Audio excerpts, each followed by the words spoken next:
Done. Ooh. That was now a tier 16, 8 modded. Easy clap.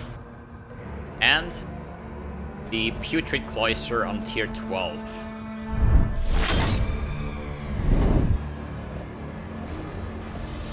Ooh, Tabula. Now it drops, dude. Now drop.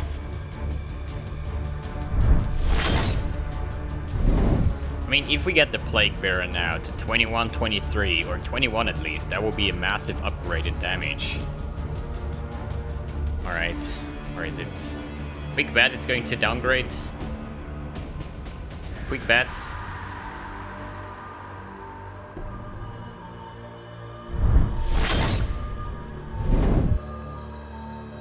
There are no more worthy beasts. Einar, what about me? Oh!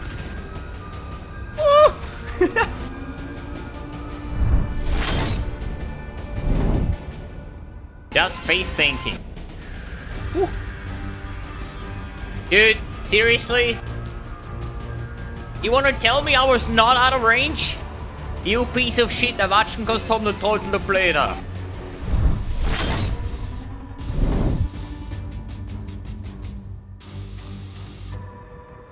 I'm not hitting him, what the fuck? What the fuck, dude? This shit like leaked, dude.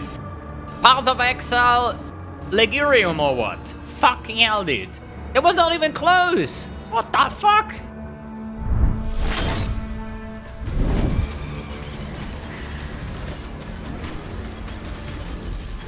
Dude, easy clap. Bonus objective complete. Val Temple map. First try after the first 5 tries. 154, 154. Actually good build. I mean, good player. Actually good player. Holy moly. Wait, there's a boss? I see an icon. Go! What the fuck is this shit? Hey guys, and welcome to a new video. Today, next upgrade or update on the Pestilent Strike Pathfinder. So this is day number 5 actually, so if you're wondering, hey wait a second, day number 4 is missing, it's because of the time zone. So league start was on 9 o'clock for me, so I'm kind of streaming longer every day and sleeping longer, so my time schedule is just going behind, you know, and today I started streaming in 1 in the morning, so it's actually day 5, so I had to basically skip day 4, but it doesn't really matter in the end. Basically, this is the next upgrade, so let's take a quick look on what we did change on the build. Actually, it's not really a lot. So the build has been the same as on yesterday's upgrade, but I'm actually reconsidering the self-poison aspect. So for the map showcase, there is not going to be a map showcase today because we had map showcases like on every single video with the Conquerors and so on. Today, I'm going to show you the footage of my first Sirus kill that was like, I don't know, like an hour ago or so. So once you got the 20 Watchstones, it used to be 16, now it is 20 Watchstones, Awakening level 5 is the first Sirus. And I'm going to show you the footage at the end of this video, so if you want to take a look on how the fight looked like. Short form is just only shit dropped, and it was deathless, and it was easy, okay? Still, I'm looking forward to Awakening level 8. So at the moment, I just spawned the next 4 Watchstone or Conqueror, so we are then on 24, which means Awakening level 6. And this 3 times in a row until we get to the Awakening level 8. This is basically the goal for the next stream, or at least for the next update on YouTube. Good. Let's talk about why reconsidering the self-poison. So the best, or one of the best, Pathfinder Ascendancy nodes is this one over here, the Master Alchemist, which makes you immune to elemental ailment, which is freeze, shock, ignite, chill, I don't know, brittle, sap, whatever it is, you know, it makes you immune, as long as you have a flask on. Since we're a flask finder, I like to call it like that, just Pathfinder flask finder, I mean, you play it because of the flasks, I think. You permanently have your flasks up, you permanently regain your flask charges, basically. So you have this up all the time. Why am I not using that is because of the reverse chill that I'm using, you know? I'm poisoning myself through the golden rule, right? So to go over that real quick, I'm self-poisoning with the golden rule. I have this small anti-venom note here. Unaffected by poison means I get poison stacks, but they don't do anything to me. Still, when I'm poisoned, I am chilled through the Icewing Orbit. With the Winter Weave, we reverse that shield to be faster, and with the APIP Supremacy, we get 3 to max resistance, which also includes Chaos Resistance. It's not all elemental, it's all resistance. Also, the poisons expire slower, and so on. So overall, pretty cheap to get nowadays, actually, and pretty effective. And I've been playing this build now since, like, League Start, basically. And there was absolutely no problem. Also, the Sirus was not a problem at all. But I'm just thinking, is it worth it? First of all, as I said, if I'm taking the Master Alchemist, I cannot get chilled anymore. And if I cannot get chilled, I cannot reverse the chill. So that ring combination falls basically off, right? And what's left is basically the 3 max resistance. For that, I'm off, or I'm, how do you say...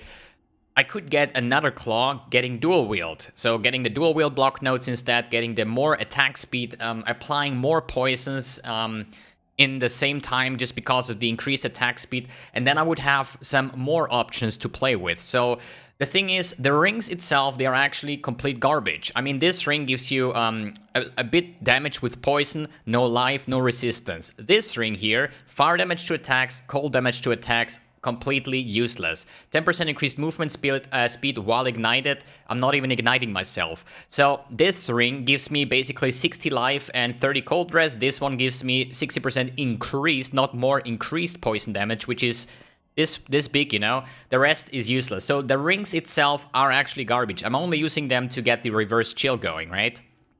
So then I'm actually considering, is it worth in the later stages? So as I said, it works for now. I'm doing here, I have all my completion going. I just did the Vaal Temple map, so I can say safely this actually will carry you through the game. But I'm just thinking ahead and say like, okay, how will be the most effective way to farm the Awakener 8 basically on this build?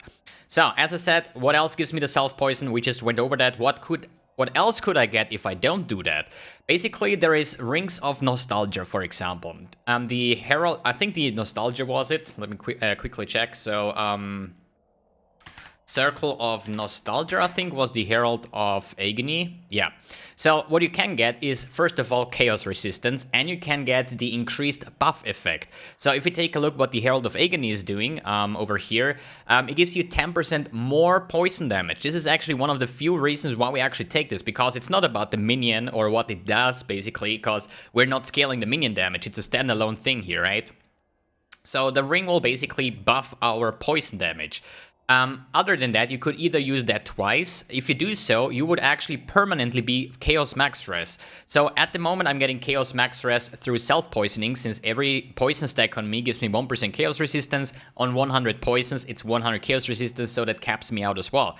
But with the Circle of Nostalgias, I would get more damage and also would permanently sustain my Chaos Resistance, because on single target, I don't really hit 100 times before my poison stacks wear off, right? So it's a bit clunky there, right? Good. The next thing that I'm considering at the moment is the combination of the additional target with the curse and probably the Solstice Vigil. So, how are we gonna... I think I'm gonna write this one down here, because it's easier to follow. What I want to have is 2 curses and +1, I say like strike range. Let's call it like that so everybody knows what I'm talking about. So why is this necessary? Let's talk about the Ancestor Call first. The Ancestor Call basically attacks the next target, or at least you make an attack. So that means, let's say I'm standing on this cliff here, right? And my auto attack range goes over here, and the Ancestor Call would go over here. So even though the monster is here and I'm hitting in the air, basically not hitting the target, the Ancestor Call will spawn, or the, based on my gloves here, skill strike 1 additional nearby enemy. This will hit it. So it will be a lot of quality of life to just run around, not even need to hit the enemy, because your additional strike will hit the enemy, and that will proc off the Pestilent strike, the poison, the proliferation, and so on. So the +1 strike is a lot of quality of life, because when you're out of range of hitting a target, you will still be able to hit it with it, okay? So what options do we have to get this? One would be the Ancestral Call support. Then we have the Tribal Fury Anointment. And we have the +1 strike Hunter Gloves. These are currently the only 3 ways to get it. So, Ancestral Call is the worst idea, basically. Right? Why? Because I would have to swap out another skill, and this melee fist basically gives me a shit ton of damage, really a lot of damage. What does the Ancestral Call do? Gives you basically on max level 0 damage loss, but you don't really get any damage, you know? It's just a mapping thing, because for bosses, I don't really need Ancestral Call, and I would rather have the melee fist in for the additional damage with the poison and bleed and whatnot, you know? So the Ancestral Call is probably the worst thing to do. So you're left with the +1 strike gloves and the Tribal Fury Anointment. So the Tribal Fury Anointment is the easiest way to do it, or you get the Hunter Gloves, but there is one big issue with that. The best poison gloves in the game are the, what's it called? Venomous Weave, I think? Let me real quick.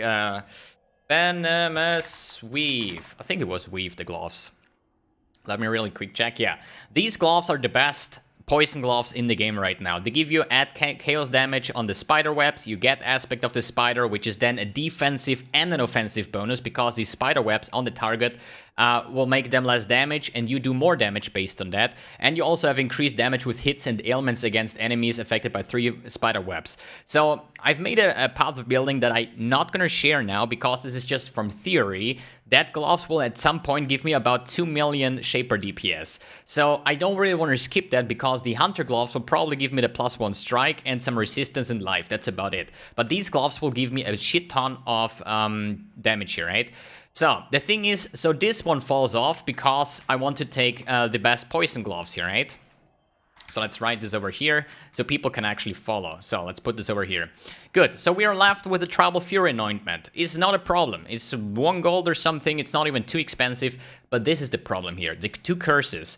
So why 2 curses? One comes from the Witchfire Brew with the Despair Curse. The Despair Curse is lowering the resistance of the enemy. Therefore, we are hitting harder. Our poison does more damage, right?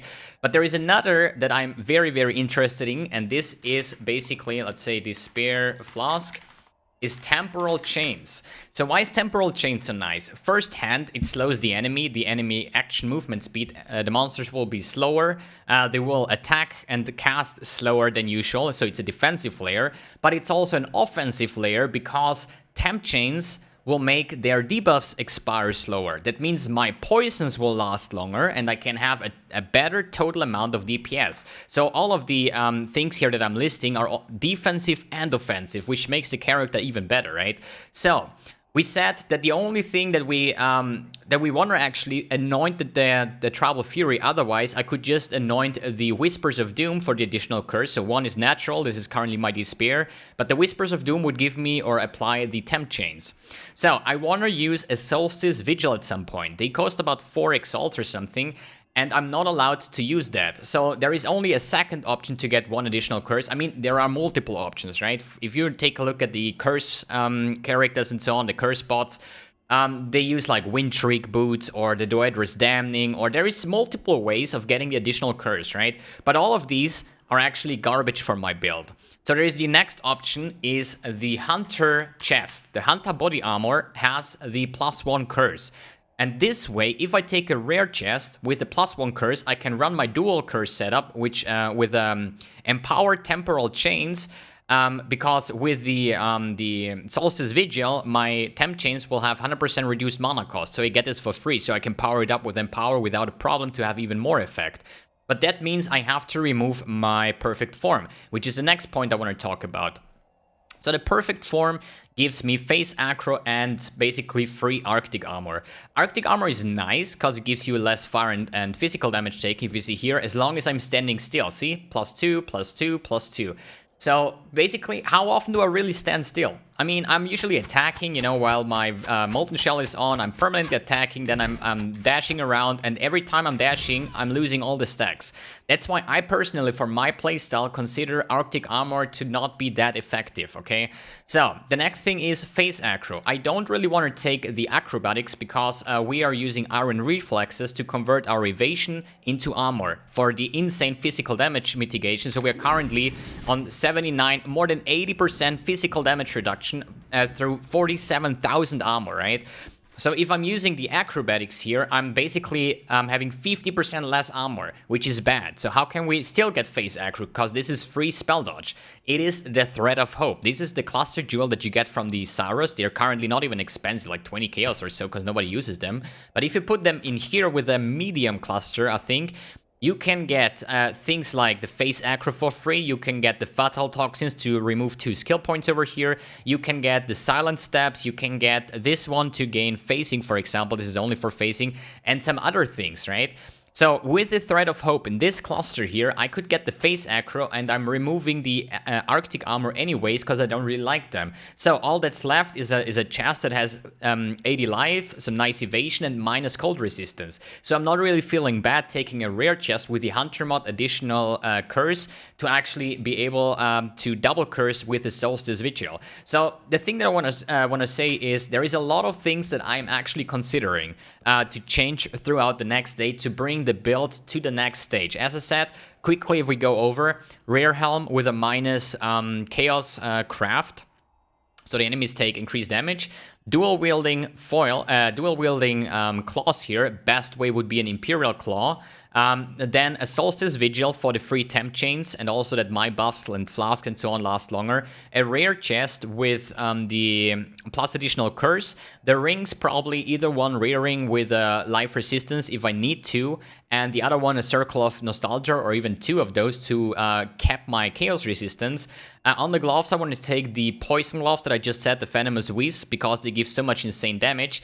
Then a Stygian Vice, or in later stages a Headhunter if possible, but usually, you know, a Stygian Vice with a nice Abyss Jewel. And for the boots, Tailwind, and yeah, Tailwind boots basically, because this is actually the thing that will also make me quite insane fast, because Tailwind is also giving you the like the reverse chill, the action speed basically. So I think with replacing the self-curse, if I get some Tailwind boots, I should be fine as well. So yeah, these would be the next changes. So for the next upgrade, so for tomorrow's video, I'm actually just, it's going to be hard now, because I will take way more maps to actually get my Conquerors going, but the next aim is actually to get the Awakening level 8, get Sirus down, and then progress through the build with the changes that I just said, but there is no grown-out path of building for that yet, because the skill tree will change, and at the moment, all the upgrades would be quite expensive. So let's say Solstice Vigil starts in like 4.5 or 5 exalts, then you need the Anointment is a golden oil as an exalt, then you need the Venomous Weave, they're like 2 or 3 exalts. Tailwind boots I haven't even checked, a rare chest is like 4 or 5 exalts, you know, so there is a lot of currency involved, and at the moment I'm still not having the best luck. I'm still running around with like 1 exalt, maybe 2 exalts, 2.5, because I was investing heavily into my maps to get my Atlas completion going, to now have an easier time sustaining the maps. Alright guys, I'll leave you with the footage of today's Sirus kill, and yeah, guys, thanks for tuning in, thanks for watching, and see you on the next video. It's time, boys. The first Sirus, 20 Watchstones divided by 4 is Awakening level 5. Ah, that's gonna be fun. That's gonna be fun, but let's switch to Viper Strike for this encounter. There's just one problem that I see on this build, at the moment at least. And that is the fact that I'm not running... Where is it? But I'm not running the Master Alchemist, so immune to elemental ailments, and as we know, the triple, quadra beam, whatever shit he does is like freezing, igniting, and so on, so I think that could be a major problem here. And if I don't take the Master Alchemist, or if I take this one, I need to remove my Chaos, and then the self-poison is gone, which I consider actually to be not endgame viable. We're gonna see.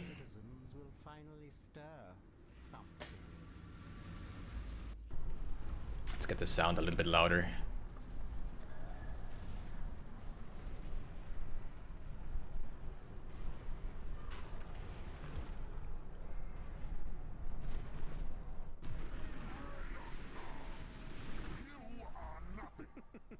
What's this? A real challenge? You've finally caught my attention.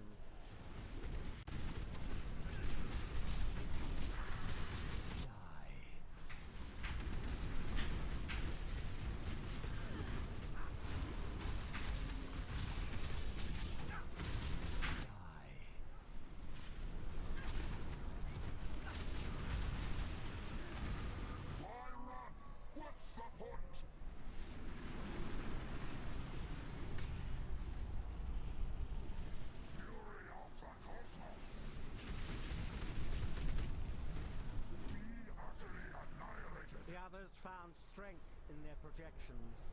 They became reliant on them. I'm not so foolish.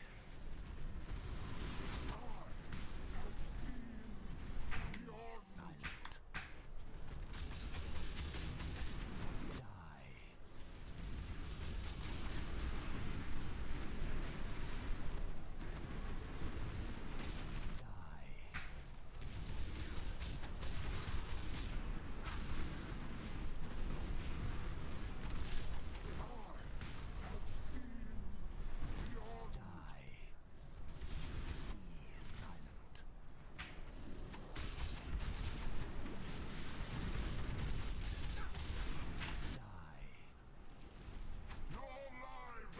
Are so good? I'm just scared of pressing flasks, to be honest, because I know I need them in the last phase.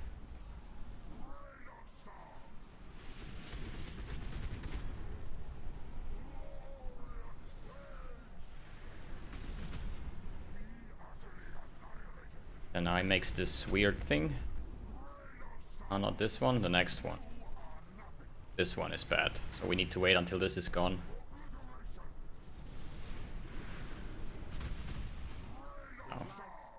Really interesting enough to warrant all this pain.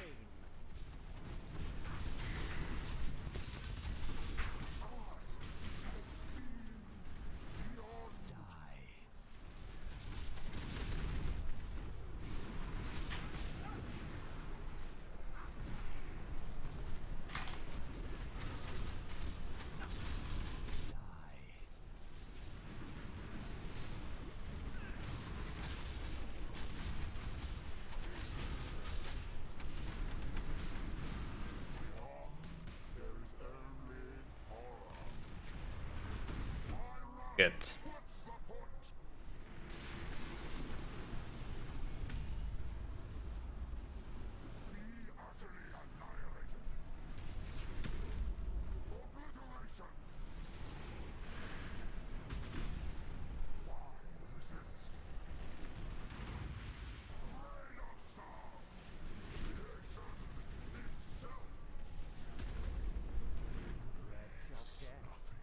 Oh, damn.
There we go, boys. first try, first kill. Challenge complete, even deathless, so that was actually pretty good. But there is a lot of improvements. A lot of improvements, but I'm looking forward to that, but that wasn't actually hard, not at all.